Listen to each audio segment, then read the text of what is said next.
Become a sustaining member of the Commonwealth Club for just $10 a month. Join today.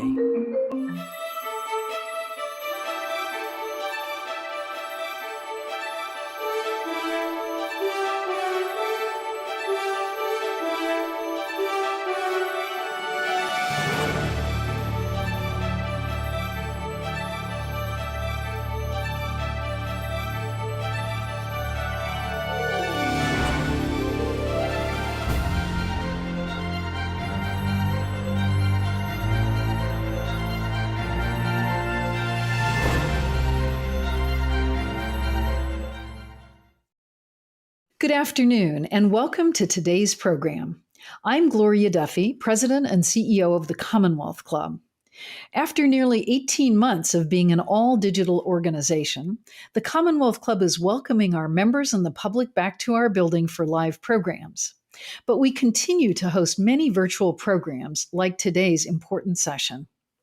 You can see all of our upcoming in-person and digital offerings on our website at www.commonwealthclub.org. With so much going on at the club right now, it's a great time to become a member of the club or to renew your membership, which you can also learn about on our website. Today's program, The Private Sector's Role in Ending the COVID-19 Pandemic, is underwritten by Kaiser Permanente. It's the latest program in our joint thought leadership series, Destination Health, which explores important issues in healthcare and society. We are thankful for Kaiser's long-term support of this series. Previous programs in the series can be found on the club's website or on our YouTube page. Today's program focuses on the important role of the private sector in ending the COVID-19 pandemic, including with the implementation of vaccine mandates for employees. This is a critical issue for the country, as all of us wish for the end of the pandemic. We are very pleased to have representatives from both major corporations and small businesses here today to hear how they are addressing these critical issues. I'm pleased now to turn the program over to Gregory Adams, the Chairman and CEO of Kaiser Permanente, for his remarks. Over to you, Greg. Good afternoon and good evening to those of you beyond the West Coast. Thank you for joining us for this virtual panel conversation on the role of the private sector in ending this pandemic. The past 18 months have challenged and tested all of us in ways we could have never imagined. The devastating effects and the tragic loss of life continue as we fight the highly contagious Delta variant of COVID-19. Our intensive care units are no longer filled with only the most vulnerable. We're now seeing the young, the previously healthy, and most concerning, our children. This additional surge of COVID-19 patients comes as hospitals and healthcare organizations across the country are addressing the implications of care that was delayed or avoided in 2020. It means again being forced to cancel elective surgeries and limit care for other diseases and emergencies such as cancer, strokes, and heart attacks. It also puts an incredible strain on our already wearied doctors, nurses, and frontline employees who are putting their lives and well-being at risk every day. Kaiser Permanente's mission calls us to protect the health and safety of our patients, employees, and communities. On August 2nd, we announced that we would mandate vaccinations for our more than 216,000 employees and 23,000 physicians by September 30th of this year. Since that time, we have increased employee vaccination rates from 78% to nearly 92%, and our physicians' vaccination rates are now at 97%. No matter what lies ahead with COVID-19, the more vaccinated we are as a community, a nation, and a globe, the safer we will be from this dangerous virus. President Biden's decision to require federal workers, medium and large employers, and the healthcare staff to get vaccinated is an important and needed step in the fight against the pandemic. Our business community must work together and find a way to close the vaccination gap in our organization and our communities. It is our moral obligation to do so. More than 700,000 Americans have died from COVID-19. That's 1 in every 500 people. History has shown us what we can accomplish when our nation comes together. This needs to be one of those times. Through vaccination, we can stop this pandemic for our families, for our friends, and for each other. Thank you for being with us today. I will now turn the program over to our moderator for today's discussion, Raj Mathai. Greg, thank you for that nice introduction, and thank you for your comments. I couldn't agree more. I think everyone on this panel couldn't agree more that we really need the public to come together with the private sector, the business community, to get past this. We want to thank Kaiser Permanente for its support, for really bringing this important program to light in combining and combating to end this pandemic, COVID-19. Before we get started, another quick introduction of today's panelists, and we really have a really good cross-section of corporate leaders to discuss today's important subject. Brett Hart, the president of United Airlines. Brett, nice to see you. Pleasure, Raj. Thank you for having me. Molly Moon Neitzel, the CEO of Molly Moon's Ice Cream in Seattle. Molly, you're our sweetest panelist of the program. Good to see you. Thank you. Jim Wunderman, the CEO and president of the Bay Area Council. Hello, Jim. Hi, Raj. And the underwriter for today's program, we're pleased to have Dr. Stephen Parodi, the Vice President of External Communications for the Permanente Group and a specialist in internal medicine and infectious disease. Nice to have all of you on the program. And, I think we all are in our communities, in our places of work, and our families wondering, is it going to be just the public? Is it going to be the business sector that saves us? We're not quite sure. And this is great to get all of your input in this next hour. Dr. Parodi, let's start with you. Let's just get a report card. You're the specialist here. You're the expert. Where are we? Is there a progress report? I would love to say you're going to tell us this pandemic ends in 90 days, but I don't think that's the case. What's the progress report? Well, let me just speak to, and it's really, it's a pleasure to be here today to be speaking on this really important topic. And let me just put it this way. This last surge, I think, taught us a lot. And it's really a tale of two surges when I think about it. So first of all, there were communities now that are actually at vaccination rates of 85 to 90% of the eligible population. And in addition to that, those communities tended to double down on some of the basic sensible practices, not locking down the community, but actually wearing masks where appropriate indoors or in schools. And guess what? We did not see significant surges in the hospitals. We didn't see excess deaths. In fact, we kind of weathered that last surge without a whole lot of impact. Then you have communities, and in the United States, the Southeast United States, the middle part of the United States, and even parts of California where we're based here, where we saw significant surges, beds running out, crisis standards of care. We're not able to provide not even just COVID-related care, but basic levels of care. Why? Because those vaccination rates are below 60%. Because in those communities, a lot of times people weren't wearing masks. And when you combine those two together, things don't work. When you use them together, they do work. And my message to everyone here today is that the vaccines are efficacious. We've heard about people breaking through with infections who have vaccines. Let me just put this in perspective. For at least our hospital system across the country, if you're vaccinated, you have a less than 1% chance of getting infected. If you're vaccinated, you have a less than 1/3% chance of actually getting into a hospital. The vaccines are safe. There are now large studies looking at the safety relative to the complications from COVID. There's no question that the vaccines are way safer than waiting to get COVID. And then the last thing I'll just say here is the vaccines provide longer term immunity than what we call so-called natural immunity. So if you get natural immunity, meaning you got infected with the virus, you're not necessarily protected against other variants. And these vaccines appear to be pretty durable against all the variants that are circulating around right now. Well said, Dr. Parodi. Can I just ask you, is it exhaustive? Have you guys given up, meaning the medical community, of even trying to get the unvaccinated to get vaccinated? Because in the Bay Area, for example, San Francisco Bay Area, we're talking 80, 90% vaccination rates. But while you said other parts of the country are 50, 60%, does that battle continue? Or at what point do people just check out? Oh, we're not done. I think we're just actually now at the grassroots part of this whole campaign, as I see it. So let me speak at a patient level. When I'm talking to my patients in clinic, it's now coming down to what's going on with you? What's specifically holding you back? Let me understand your background. Let me understand your community. Where are you coming from? Where are you getting your information? There's a battle of misinformation versus what is actual fact. And that's why I think this panel is so important, because it's not going to be just the healthcare community. It's not just public health messaging. It's not just going to be coming from the government. It is actually going to come from influencers in the community. And employers are a key part of this discussion.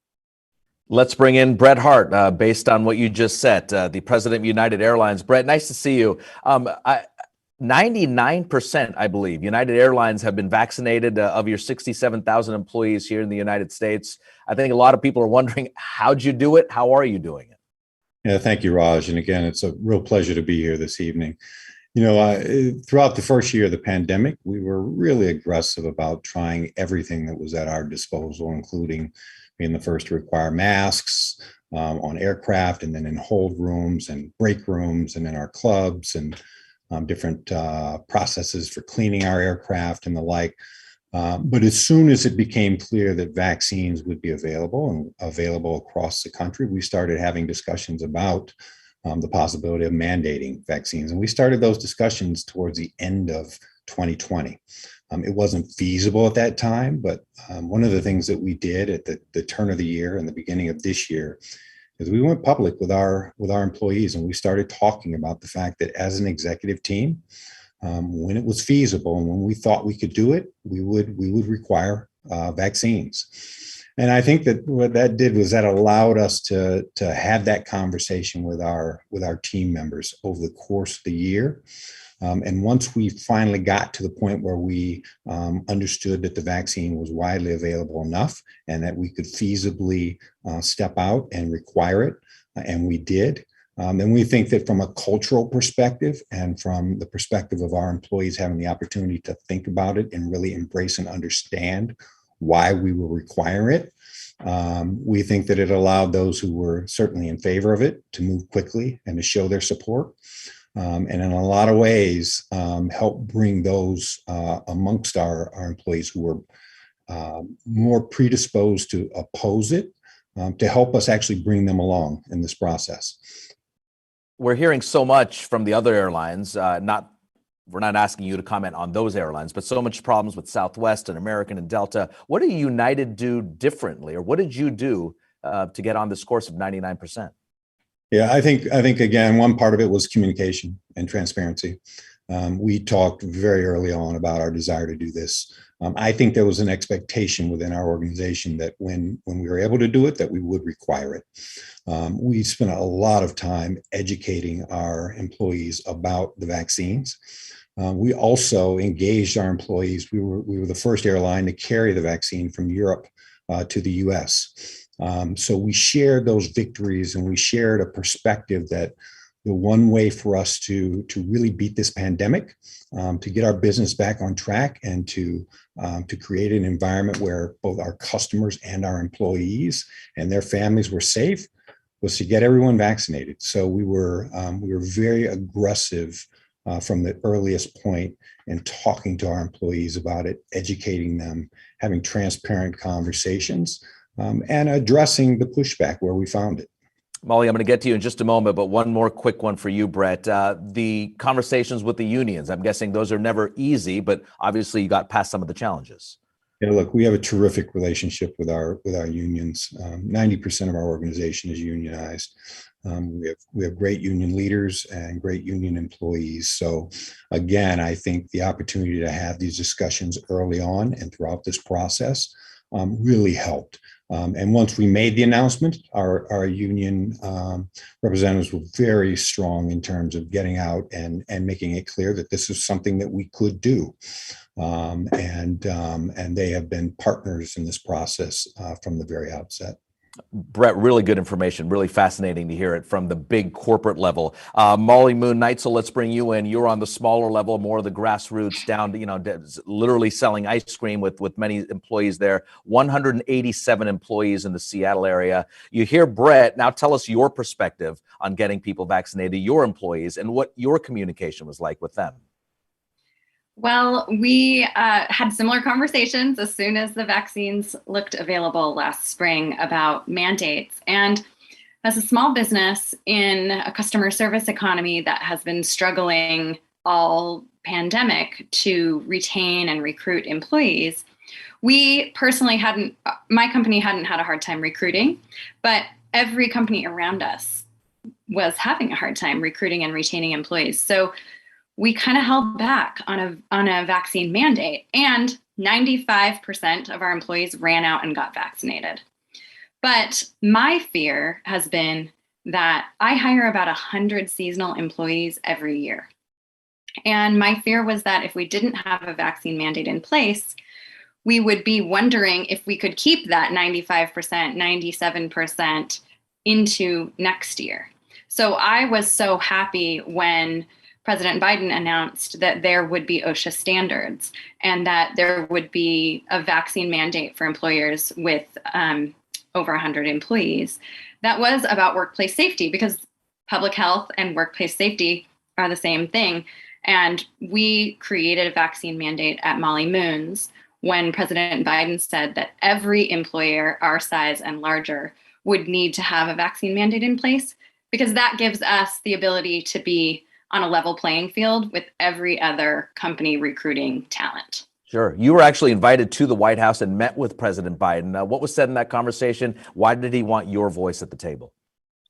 Well, I'm a founding member of an organization called Main Street Alliance, which is a coalition of small businesses that represent small business needs, sort of as sometimes a counter voice to things like Chambers and the NFIB. And we were started to make sure that there were small business tax credits included in the Affordable Care Act.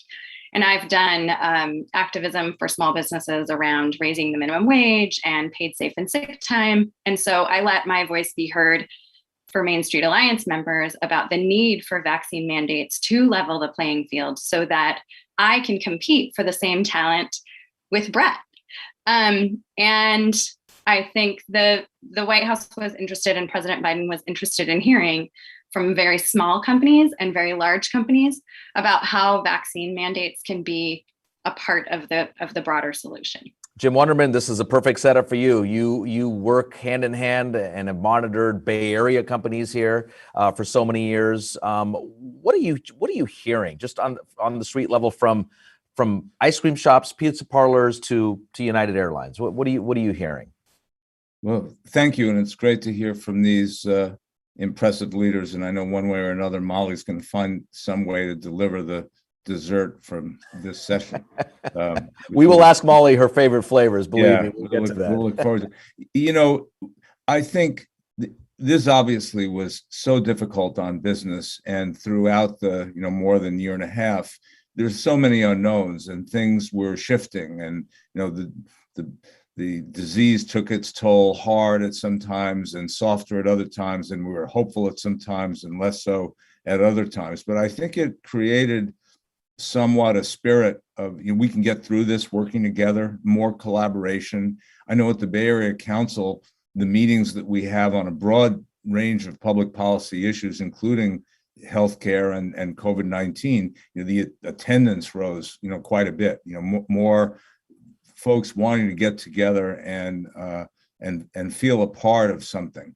So I think that was that was something that was certainly happening, and I think that before the pandemic, I think that the employer business community, for the most part, was a little bit disconnected from public health care as an issue. It just wasn't on the top of the list of things.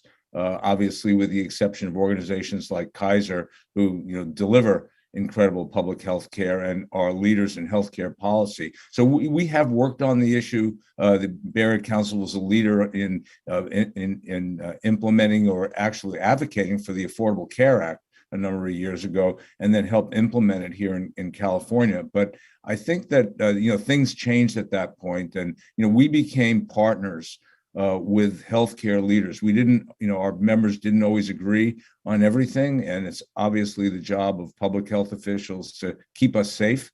And at times that had, very, very severe impacts on business and the economy. But at the end of the day here, we're coming through this in our region, as has been stated, in very strong shape. We didn't take the kind of impact from the Delta variant that other regions did, because I think we all work together hand in hand to jointly protect ourselves. And Jim, if I can jump in, initially you talk, not everyone's going to be happy with mandatory vaccines at the workplace or being pushed into this. Initially, how many businesses in the Bay Area Council that you guys work with were against this? And then what about now? Yeah, well, we have a lot of members, 325 members in absolutely every sector, including the public sector. And, there were a lot of different points of view. As Molly was pointing out, there's a fear factor that if we make our employees do something they don't want to do, they'll go be employed by somebody else. Ultimately, when Kaiser and United Airlines in particular, and there were a few others, announced that this was going to work for their organizations, we said, we looked at the numbers, and it became adamantly clear that vaccination is the path to protecting the public, protecting workers, and getting past the COVID-19. So our health committee took this issue up. Our executive committee took it up and unanimously put out a very strong statement to all employers saying, get your employees vaccinated when they're coming together in a workplace. This is sort of your responsibility. Is there a kind of a lesson plan here in terms of Molly Moon's Ice Cream or United Airlines, where you tell some of the other businesses, big or small, hey, this is how they did it? We sure did, and we're usually not in the habit of telling our members what to do. We're a policy group. We listen to our members and we make recommendations, to government and regulators and folks involved in making public decisions as to which way to go on issues. But in this case, we felt we needed to take a pretty strong stance, that there was a lot of confusion about this, and we could cut through some of that and we could do some good. And I think as a result of what we did, it built on the momentum. We weren't the first ones to do this, as I said, but I think it helped create more momentum and has had a really positive result. So, we're very, very proud of that. And I think it's going to have some lasting effect. Dr. Parodi, let's get you back in here. Just from the Kaiser point of view here, are we going back at all, or is this kind of the new normal, the new future in terms of the public sector working with health and working with the private sector as well? Well, I hope it's not the last. I can tell you that, compared to, prior discussions and meetings that I've had, over the years when it comes to either prior epidemics or other public health related issues, the table, and now it's a virtual table, has looked a lot different. And so, whether it came to testing, whether it came to supply chain, the lack of PPE, and now we're talking about vaccines, that table now consists of healthcare. It consists of private business, public health, government. And we're all trying to problem solve these together, because there's no way to do this in any one sector by itself. The fact that we now have 2/3 of all employees in the United States are under some form of mandate, that couldn't have happened without that collective table. And we're not done. There are other variants out there. This is a worldwide problem. I'm looking at my colleague from United Airlines. Companies actually have international footprints. And as much as we've worked so hard in the United States to up our vaccination game and get to levels of 60 to 90%, there are parts of the world that are still at 2 and 3%. And you might ask, why should we care? Beyond just the human cost, we should care because those are the areas where new variants are going to pop up, where vaccine escape variants are going to pop up. And actually, businesses are being affected by that. And so, our next sort of bully pulpit here, and this is some of the conversations that we're having at the national level, is how can businesses that are based in the United States that have international footprints influence other countries, influence actually the US government to increase vaccine access. So I would say, Raj, on the front of COVID-19, we're definitely not done. And I think when I think about the American Rescue Plan that was passed earlier this year, you saw the inklings of what it's going to take to rebuild the public health infrastructure, because we're going to have to be ready for whatever comes next beyond COVID-19. And I think that, again, is going to require private business, Kaiser Permanente, organizations like ours that are private healthcare entities to lean in and help with this public health. Well, Dr. Brody, you said it in terms of this is not a local or a national problem, it's global. Here in the Bay Area, right? I mean, there's so much travel, international travel, so much, the Silicon Valley and so forth. Brett Hart, let's get you back in here. You're a global footprint in terms of what your company does, and you do it well.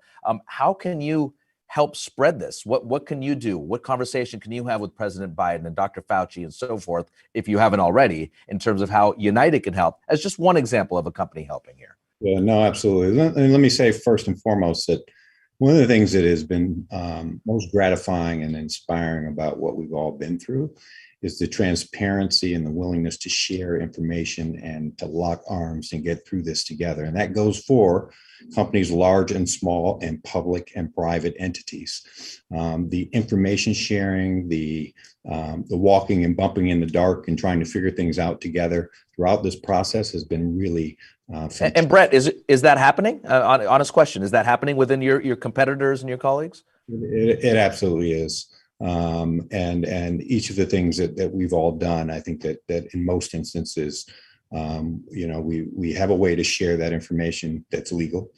And in most instances, we've had fast followers throughout the industry and in other industries. We have learned lessons from others as well. I think one of the things that we'll find, and especially as you talk about international now, one of the issues even with our business is consistency and understanding regulatory regimes. And if you're a passenger and you're going to travel outside the U.S., you want to know exactly what's required of you. You want to know that that's not going to change while you're in mid-flight, which has happened during the pandemic. And I agree with the doctor completely. Once we get to a point where we have comfort that we have this under control here in the U.S., we still have to ensure that the rest of the world gets to where we are. And that means that we all have to remain vigilant and heavily engaged, both on the public and private. Yeah, in terms of your bottom line, I have family in London and India. I'm hesitant to take my family to visit them overseas. That impacts, and we would go United. That impacts your bottom line. What can you do to accelerate this process to get more vaccinations worldwide? Yeah, well, what I'll tell you on one side is the conversations have been occurring throughout the pandemic.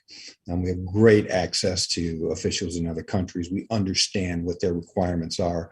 We've put technology in place to ensure that if you're going to make that trip, you know ahead of time what the requirements are in that country. We can help you find testing. We can help you certify your vaccination cards.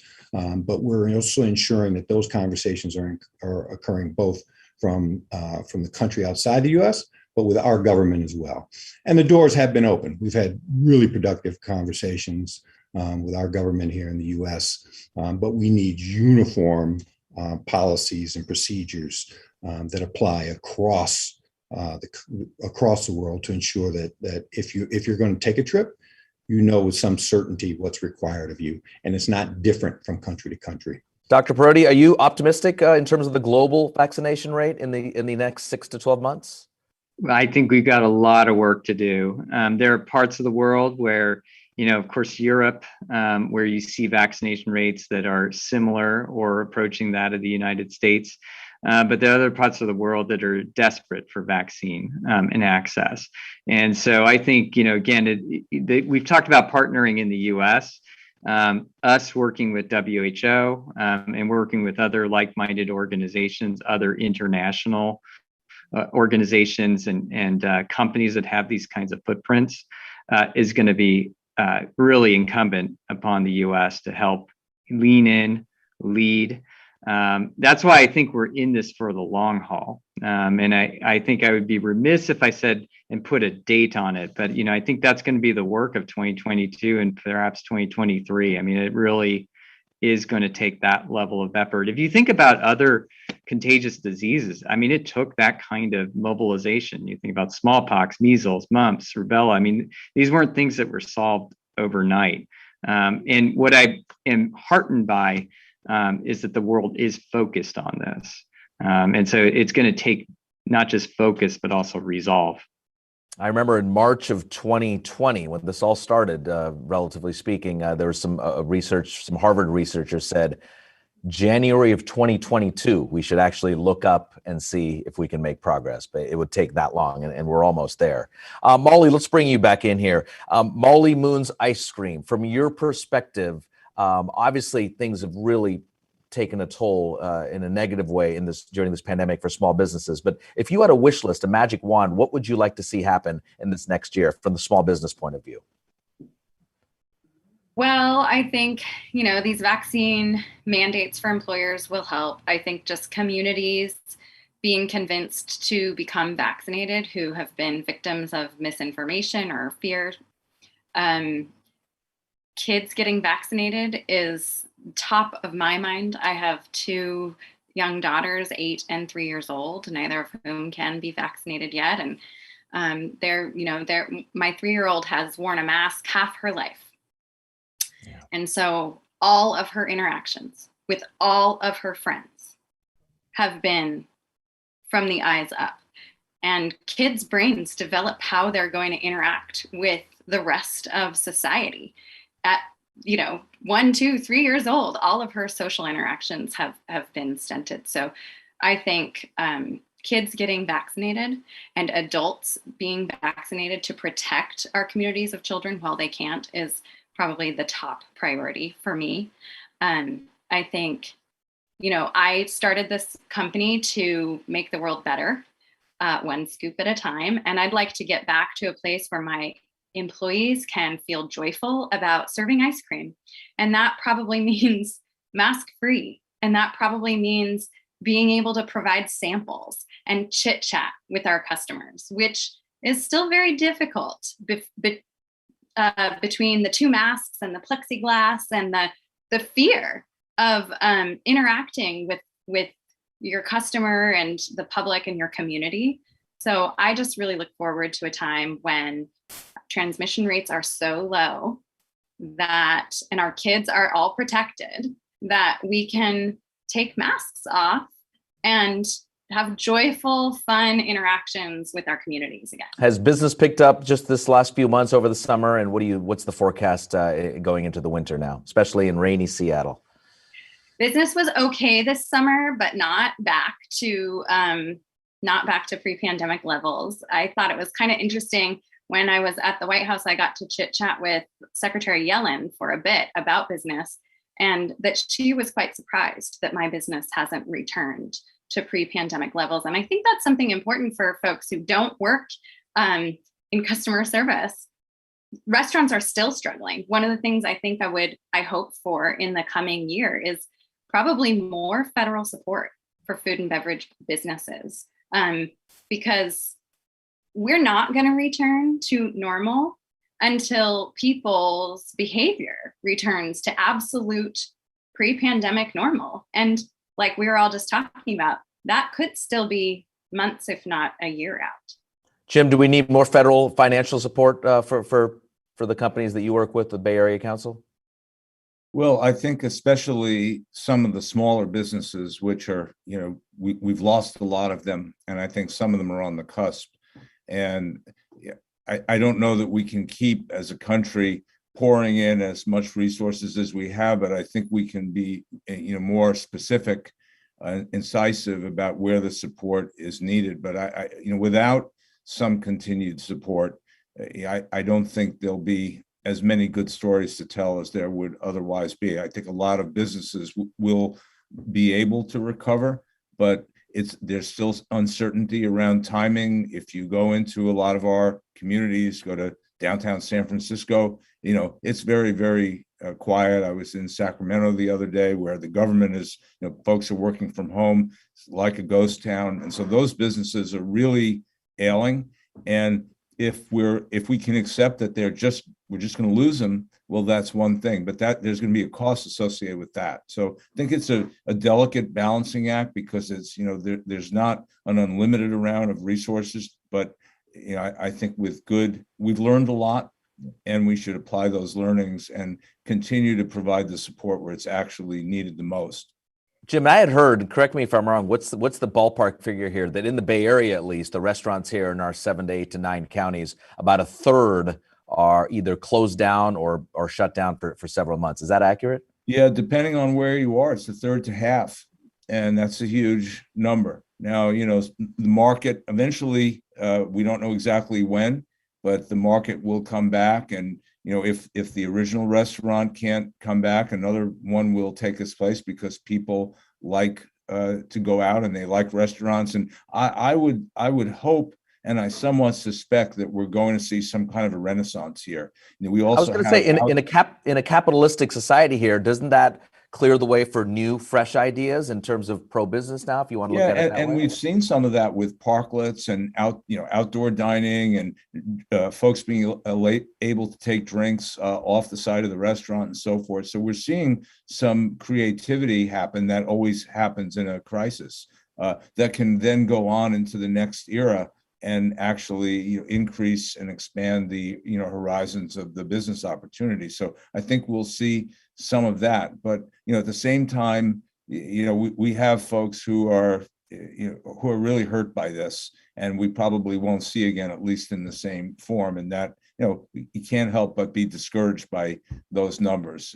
The travel, leisure, restaurant industries have been really, really hit hard, and they're the ones that have driven the numbers of unemployment in the country. And what's so fascinating about just this entire pandemic, it's not like, oh, I've heard that guy over there. Usually it's, oh, someone within my family or my neighbor or my family member or children or something. Everyone's been impacted. Someone directly impacted if it's not yourself. Dr. Parodi. Oh, go ahead, Molly, please. Can I just say, I think another part of the economy that just is not being talked about enough is childcare. And during the pandemic, expensive, correct? People are spending so much money on it right now. Yes, but also during the pandemic, the licensing regulations have changed to keep kids safer and created smaller class sizes. I'm on the board of a preschool that is running at a deficit into the foreseeable future until we can have larger class sizes again. And so preschools and childcare centers, they've been devastated by the pandemic, and there weren't specific federal programs for them to be supported financially in the ways that restaurants and live music venues and airlines have been. And these are sort of the backbones of the economy. So I do think there's going to be, like Jim said, targeted but additional help needed across the economy in segments. That's an excellent point. Dr. Parodi, if you can take your Kaiser hat off for a moment here, and just in terms of the medical point of view, things have changed. This pandemic has changed how we view doctors, how we even access doctors. I think I'm a few months behind on my regular checkup, but I just haven't gone. I think I speak for a lot of people. We just haven't gone to that or a dentist. How is Kaiser in this sense and the medical community changing and adapting to the new relationship we have with our doctors? Yeah, I want to speak to this because it's a really important point. And there are three things that really come to mind. So one is the revolution in telehealth. And it was already happening pre-pandemic, but really started going gangbusters, partly out of necessity early on. As you referenced, in March of 2020, everything changed. But being able to access care through video, through chat, through the telephone, through secure messaging or email, all of that sort of amped up. I don't see that going away. I do see it transforming where we're at now, because people do need to come back, to your point. There are just some things you have to do where you have to lay on hands, or you actually have to do an x-ray, and somebody's got to be in person. But I think we're going to suss out, how much of it does need to go back to in-person versus virtual care. The second thing that I think has been transformative, and I'll speak to it in the context of vaccines, is the idea that we need to have an equity lens when we're approaching clinical care. or designing clinical programs. So what do I mean by that? We know that there are certain communities out there that are more vaccine hesitant, Black, Brown, Latinx, Asian, and we have to have culturally competent ways of communicating or getting into those communities directly. And so I've seen that transformation in the past when we've approached high blood pressure or hypertension. The messaging that you need to do for an African American community as opposed to other communities is different. And it's got to be, enlisting people that are actually either look like the communities that they're trying to reach or have the right messaging. And so we've had to do that with vaccination. I think we're going to need to do that going forward with really all of those lenses. And then the last thing I want to speak to here, and it's a little bit of what Molly was talking about, is the focus on children. And I do see that, actually our path out of this pandemic is to focus on children because parents have been so affected, right? Parents are having to take time away from work to invest in childcare. And, if you look at California, I'll use it as an example. 95% of children are now actually back in-person school. We take care of or educate 12% of the nation's children. We account for 0.7% of school closures. Now, just keep that in mind here. If we had sort of just let everyone go to school without masks and without pushing vaccination for the 12 and up population. By the way, I can't wait till the FDA approves the 5 to 11-year-olds, hopefully at the end of this month. You can see that we actually can get kids back to school and get them back safely. And that's important for children's mental health as well as physical health. And also, I think, parental health. And so I want to say that that's really the third wheel that I think has been transformative here, is making sure that we're focused on children as well as adults. Brett, you have 67,000 employees here. The mental health, I can speak for NBC. It's, we talk about it a lot here. How do you deal with that in terms of, other than just messaging with a nice HR message, but is there a way you guys can really deal with that and get ahead of it? Yeah, we've been very deliberate, I think, for a number of months in getting out and talking about mental health in our organization and understanding the stress and strain that people are under. And our employees are, from the very outset, they have been interacting with people without a full understanding of the pandemic and its impact, and then going home to their families and also managing, their kids doing hybrid schooling and the rest. And so our appreciation for the fact that we have to approach our employees differently and talk to them differently about how to take care of themselves and to take care of their families. That's been apparent to us for some time. And we've tried to do that both through some of the typical processes that are available through HR, but also more specifically through making specific programs available to them and understanding that we're just in a different place now and we're going to do our jobs differently. Jim, is there a gap here just in this pandemic in terms of business and insurance issues with small businesses that you're seeing?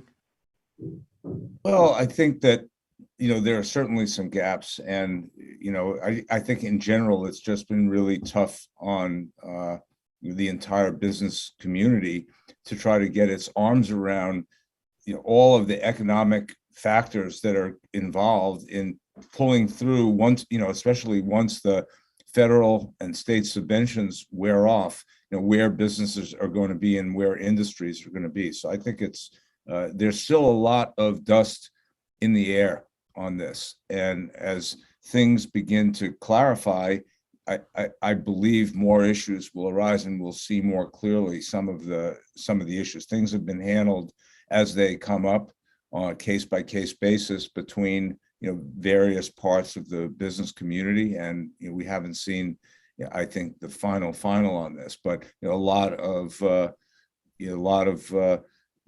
commercial properties have had to make accommodations to renters, for example, who can't afford to pay their rent. What will happen, at a time when people start coming back to the office? We hope they'll start coming back to the office so they can support local businesses again. And get normal, but there's going to have to be some kind of an arbitrage that takes place, I think, along many fronts, to achieve that sense of normalcy and not do it in a way that has a huge impact on the overall economy, which, we have to be very careful. We're seeing supply chain issues, which everybody is aware of. That in turn has effects on consumers. We're seeing inflation, which we hadn't seen in a while. So there's a number of things that are going on here, which are really all a function of the pandemic, directly and indirectly, that are going to affect themselves. And I think we have to be very focused on solutions, and it's going to take actions of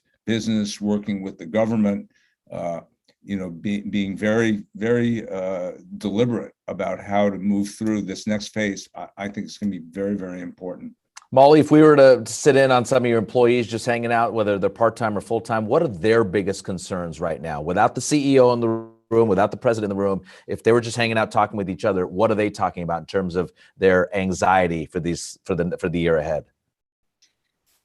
Several of my employees are concerned about breakthrough cases and worried about protecting themselves and their families, especially those with kids. I think my employees who are moms of small kids are all sort of worried about breakthrough cases, customers who won't wear masks, and taking a breakthrough case home to their unvaccinated kids. And I think the other one of the larger concerns is mental health. Working in customer service through mask mandates and masks coming off and mask mandates coming back. I'm sure Brett feels the same. It's been so taxing on our employees, and being afraid of your customer for over a year and a half is not a place that anyone who applied for a job scooping ice cream ever thought they would be. So mental health has been incredibly important to our team. And I want to praise Kaiser Permanente here, actually. There have been incredible tools rolled out before the pandemic and during the pandemic to help Kaiser patients and all of my employees get free healthcare at Kaiser. And they have been taking advantage of some of the meditation apps that are free through Kaiser, all the wellness programs, and therapists. We need more therapists in America right now. And many of my employees have been struggling with how to stay happy through the pandemic. Dr. Perotti, you want to jump in? My wife's a clinical psychologist, and she sees patients now. She doesn't actually, it's not in the same space, but she actually sees them, but she also teaches. And so she's got first and second year students who are starting to become clinical psychologists who have never been in the same room as a patient. And I think there's going to be some implications to the delivery of psychological services and therapy we're going to have to work through. There may be some positives to the delivery system, but it's something we really have to consider, this massive change in the way we help people. Excellent. 2 points for you, Dr. Perotti. Just the increase in what Kaiser is doing for mental health, but also what Jim was just saying. Is there going to be a reckoning, come post-pandemic, where all of us were so used to telehealth that now we're in person? Well, so I wanted to speak to Molly's point here on a couple of levels. So one is that you're right in terms of mental health being front and center. And we've implemented a program that's called Connect to Care, where we actually can connect to people by video or telephonically. And interestingly enough, some patients prefer that mode because A, it's convenient, B, they have more sort of agency over the meeting. If they want to end the meeting, they can literally hit leave as opposed to having to actually walk out of an appointment. And so, yeah, I think that actually is going to be a way that we can scale mental health more effectively in the United States. The second thing that Molly was bringing up that I think is really important, and we've been committed to this, and I know that other healthcare systems have as well, is that as we have gone along in this pandemic, we've had to really develop things either on the fly or in the moment.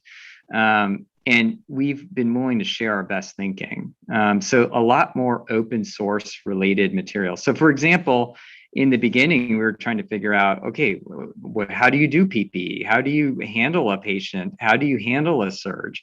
And we developed playbooks. And then we didn't just keep them from within. We shared them with basically anyone who was interested, the government, other health systems, and then with our patients, to be able to share, here's in the moment what we know, here's what we don't know, and we're going to keep you informed.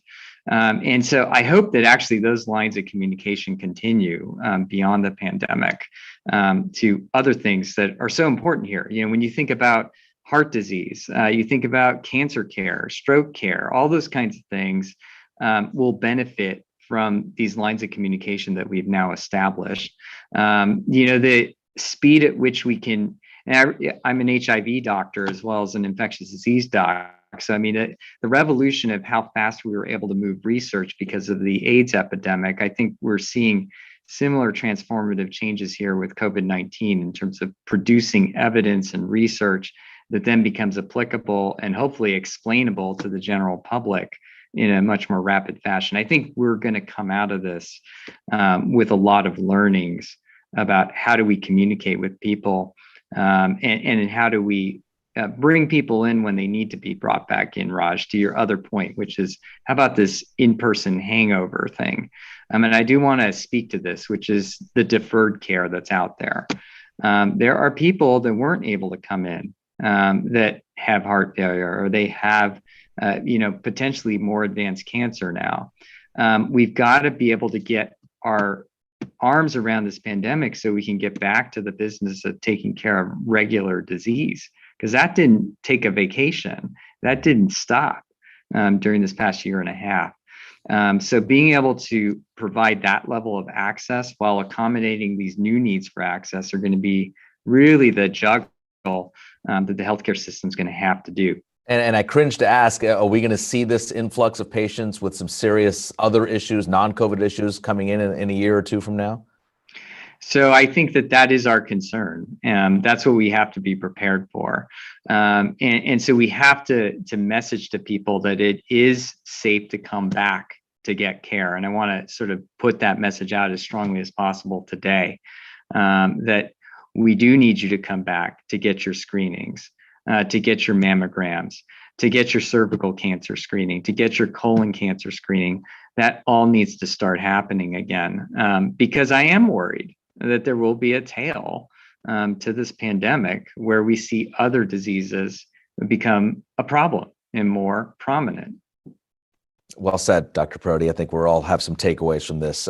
Brett, let's get you back in here. Molly said something about it's disheartening to see, an ice cream shop where it's all about community and smiling and feeling good. And also just look at your business. This is more of a personal question. Just when the few times I've flown now recently, and just seeing flight attendants who are just trying to do their job, and then you see so many clips on the news about unruly passengers who don't want to wear masks. They must be going through a lot. Your people, the cabin crew. Yeah, it's I think understatement to say that it's been a difficult year and a half for them. Certainly, their jobs have morphed into something that their jobs weren't intended to be. They are not supposed to deal with confrontation like that. It's not part of their responsibilities. What I will say is that they've done a really remarkable job of finding a way to try to engage and to de-escalate difficult situations. It's really been unfortunate, but I think that over time our folks have adapted and they're dealing with the situations as best they can. But again, it's not part of their job description. They're not there to engage in potentially physical altercations. No, you're using terms that we use for police departments: engage, de-escalation. So if this isn't going away, which we don't think it is in the short term, do you retrain? Do you reclassify these flight attendants and cabin crew into something different? No, that's never going to be their job. What I will say is they're doing a wonderful job now of de-escalating situations, and that's what we want them to do. We want them to de-escalate and walk away and allow those who are trained to deal with difficult situations to deal with them. And that's once the airplane is on the ground. In an ideal scenario, we can deal with it before the plane takes off. But our number one priority is safety, and that includes the safety, most assuredly, of our crew members as well. So again, I think our folks are doing a fantastic job in the air and under extraordinarily difficult circumstances. We just have to continue to be very vigilant about addressing these issues when they come up. And we have been very aggressive about banning passengers from flying our aircraft. The issue is getting the plane down on the ground safely. Once it is, then we take action with respect to these passengers, because it is just unacceptable behavior. And as we were talking before about the issues that we have to address with our health and our mental health of our team members, these are issues that are going to play out well past once we get our arms around this pandemic, and we all have to be mindful of that and what we'll have to do to get our team members back to a good place. Jim, a lot of frustration from the Bay Area Council and the businesses you work with, and just, are we supposed to enforce mandates? Are we not supposed to? What's the county saying? There's a lot of questions we hear on a daily basis. Yeah, well, I think it's, on the whole, the clarity has gotten a little bit better. And with the Delta strain, that was a pretty scary period of time. So I think businesses were disappointed, but quite aware that what they needed to do. So I think it's getting better. There are certain businesses that are having a harder time enforcing the mandate. They're more reluctant to do it. They're subject to losing more employees if they do it. But on the whole, what we learned from the information that Kaiser presented is, the vaccination rate had kind of stopped. And what we were seeing was, if business didn't step up to the plate and do this, we wouldn't see the kind of gains we made since mandates came down and then the president took action and so forth. So this has been actually a very successful moment, driven in large part by business saying, we have a role to play and we're going to play it. And it's not going to be perfect and not everybody's going to be happy, but this is really important to protect our lives and each other's lives. So I think on the whole, it's getting better, and we're seeing more businesses provide more clarity about what their policies are and when they're planning to come back, and probably using the time in between, as Brett said at the beginning, communication is so key, and making sure that everybody understands what's expected and why it's expected, and being really open and transparent in that dialogue. So really good insight. Dr. Parodi, Jim said it really well. It's not going to be perfect. We're doing this in real time, on the fly. Are you able to consult with big businesses, small businesses, community leaders in terms of just the communication, not just patients in terms of a medical point of view? Yeah, I mean, that's actually been one of the biggest sort of eye-opening experiences of this past year and a half, is that, as a physician, it's usually not my role to be talking to the business leadership. But that's actually now a regular occurrence for myself. You heard the opening take with Mr. Adams. That's actually a well that we're often going to. I'll just sort of underscore what Jim's talking about here. When I talk to some of my individual patients who have gotten vaccine, and they have, and as you said, Raj, there are stories within families, right, where there's a divide. Some members of the family are getting the vaccine and some aren't. And I've said, what is it going to take? We've got the science, we've got the numbers, we've got rational arguments. How are we going to get there? And a number of my patients have said, not until somebody says you have to get it are people going to get it. And so I want to applaud actually the businesses that have leaned in with us, the healthcare industry, to do so, because I think that is actually going to be one of the biggest pushes here that's going to get us across that finish line. And then the last thing is that, each of the businesses that have been able to move forward, I've heard the sharing of best practices. So I've been on a number of these calls, whether it's in the Bay Area or nationally, where businesses are sharing best practices. What are the HR issues that you've got to tackle? What are the legal issues that you've got to tackle? Federal, state, and what do you need to coordinate with public health? How can you leverage your health system to actually show up at work and promote vaccination? So it's all of the above there that's making this possible. But yeah, the ability to pick up the phone and talk to local businesses and collaborate, I think that's a real big boon that comes from, it's one of the silver linings, if there is one, this whole experience that we've had. That's interesting that you note that. Brett, let's bring you back in here as we wrap this up, just a few more minutes. Say there's a local CEO, local president, local business leader has 1,000 employees, maybe 5,000 employees, is on the fence of issuing a vaccine mandate for his or her employees, and calls you. What kind of guidance would you give him or her? Yeah, I would say, look, you cannot make everyone in this process happy. You can't. You have to be guided by what you honestly believe is the right thing to do. And for us, this really did boil down to what we believed, saving lives and doing what we thought was absolutely necessary.